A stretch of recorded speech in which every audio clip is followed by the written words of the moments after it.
శ్రీ నారా చంద్రబాబు నాయుడు గారి నాయకత్వంలో ఉన్న ఎన్డీఏ ప్రభుత్వం, వారి గౌరవ ముఖ్యమంత్రిగా ఉన్న ఈ ప్రభుత్వం ఇలాంటి చిల్లర పనులకి ఎవరు భయపడరు.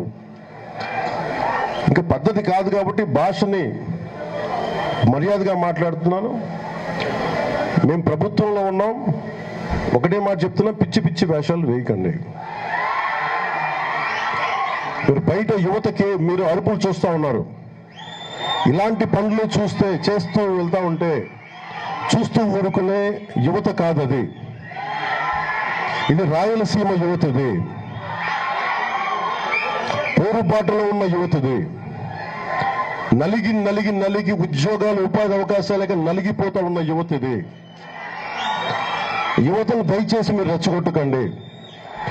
ఈ రోజున మేము వచ్చి 70 కోట్ల రూపాయలు జాతీయ ఉపాధి హామీ పథకం కింద మేము అమలు చేసాం. దాదాపు కలెక్టర్ గారు చెప్తాం, దాదాపు ఒక మొత్తం పనులు అయిపోబోతున్నాయి జనవరిలో. రోడ్ల నిర్మాణం కానీ, గోశాలలు కానీ అన్ని రకాల పనులు చేస్తూ ఉన్నాం. ఫామ్ పాండ్స్ కానీ. దాంట్లో భాగంగా ఇప్పుడు నాకు వచ్చిన కంప్లైంట్ కూడా ఏంటంటే, ఇక్కడున్న గాలివీడి మండలం ప్రజలకు కూడా చెప్తా ఉన్నాను, వాళ్ళు పర్మిషన్స్ ఇమ్మంటే కూడా ఇమ్మని చెప్పట్లేదంట.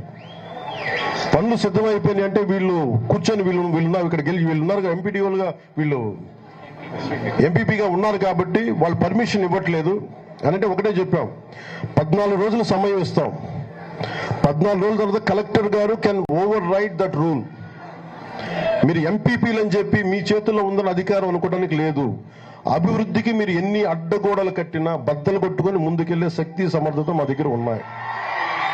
ఎందుకంటే బేసిక్ ఇది అడ్మినిస్ట్రేటివ్ ఇబ్బందులు కనుక కలగ చేస్తే దాని చర్యలు మళ్ళీ వేరే విధంగా ఉంటాయి.